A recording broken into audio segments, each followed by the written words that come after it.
Hello, I promised this a few weeks ago, and now I'm doing it! No, you don't, in a creative world, you don't get to finish anything. What happens is time runs out. It doesn't get finished, it gets due.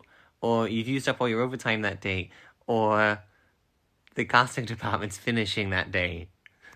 No, I don't. I try and be really open-minded, unless it's got a specific story reason. We don't specify, sometimes we don't specify gender or even age. And I just try and find someone who's, exciting and who I like their personality of, and then I always rewrite to match the actor.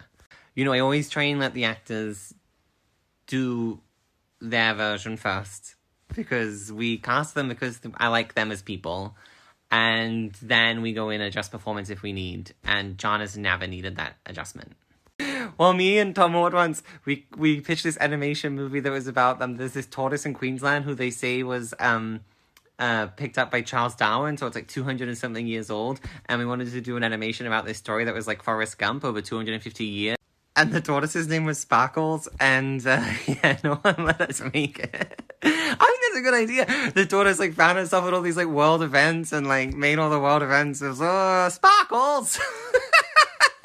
I do my job. I make TV shows with a lot of confidence these days. I think people will be actually pretty surprised if they saw me on set. And that's not something that comes from within, right? That's not something that was innate. That's not something that's in my DNA. That's something that I do because I realized that when you're the leader of a team, it's really not helpful to be second guessing yourself. It's really not helpful to be standing around telling people that you think maybe the show that they're working on is shit. So I worked that out and I decided, you know what, I'm just going to go forward with confidence. And I know probably some of the decisions I'm making are bad, but actually that's better for everybody than feeling like an imposter. So much stuff, man. I mean, I've been doing stand-up since I was 17. There's so much stuff there that I'll just lay awake feeling so embarrassed about. Oh my god, yeah. But whatever. Thank you. Realisticness and realistic characters is one of the most important things to me, and I think this is, I guess my one big piece of creative writing advice would be know what you want your show to be and then do it, and that's that. When I pitch a TV show, I go very intensely detailed into the pilot. I go beat by beat for 40 minutes. I will talk through the pilot. I'll basically one-man show the pilot. And then we talk about the season in broad terms and then talk about the finale of the season. Okay, I'm getting asked this so many times. And here's the thing. Here's the thing about getting stuck and writer's block, okay? Stop trying to be good and just write something down. Stop sitting there being what's the best thing I can do? What's a good thing I do? And even what is an okay thing to do? Just write a sentence. It doesn't matter what the sentence is. My first draft of scripts is often, Josh says, hello. Tom says, what's going on? Josh says, I've got some plot to explain to you at the moment. And then Tom says, oh no. Yeah, I don't like improv, yeah. Honestly, our shows aren't expensive enough to improv. Improv wastes a lot of tape, and we can't afford it. So to be able to make the shows that I make on the budget that we have, we need a plan. With any kind of representation, our philosophy is specificity of character. So I try not to write mental illness, I try not to write queer, I try not to write autistic, I try and write that person, I try and write Matilda, or I try and write mom, or I try and write me. Yeah, I mean, I take dexamphetamine. I find that really helpful, to be honest, and I always make sure I have people. I don't write autonomously. I need people around to, hang out with me and talk things through so I can get stuff done. I mean, I couldn't tell you who on set or what of our writers went to uni or not or what their marks were. Absolutely no idea. What I care about is if the script I'm reading when I'm hiring is good or not. The challenge is getting the script on my desk.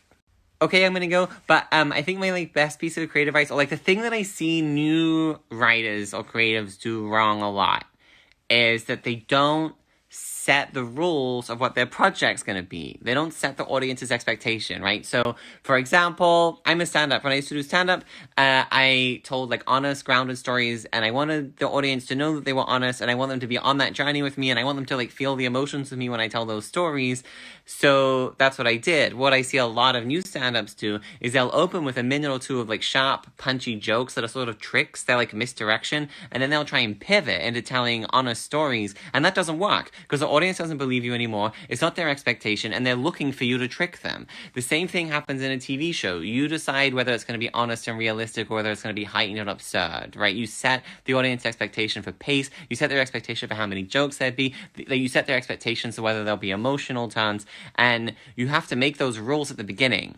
Oh, something I really like is when I was diagnosed, my psychiatrist said to me that he has a client that's a painter, and the painter would not take medication when they were painting because we'll let kind of like that free flow of ideas that's quite exciting, and then they would take the medication to go in and fix all the detail in the corners and the edges, and that's what I do with writing. Well, of course I rewrite it. I don't just leave it. I think the Christmas episode of Please Like Me, Tom and I rewrote that in 2 days because the table read was junk.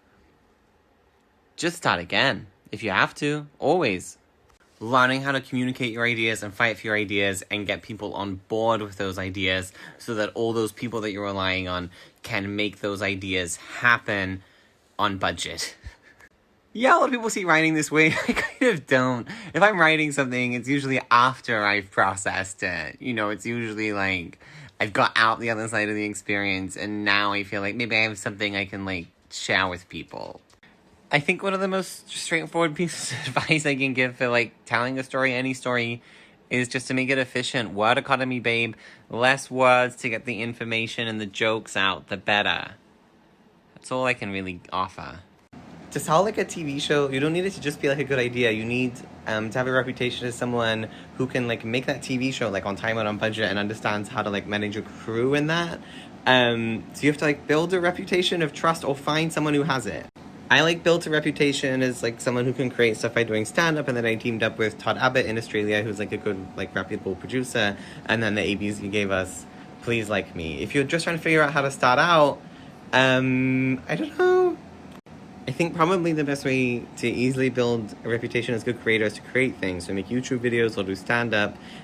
Getting PA work is a really great way of, like, spending time on set and working out how a set goes and building relationships in the business.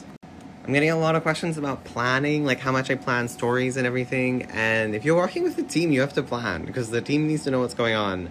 If you're working by yourself, sure, maybe you can, like, figure it out as you go along, and that might work well for you, but if there's more than one person, you need a plan. Usually people's personal stories, research, documentaries, like real life stuff. I try not to take too much inspiration from, like, other people's art.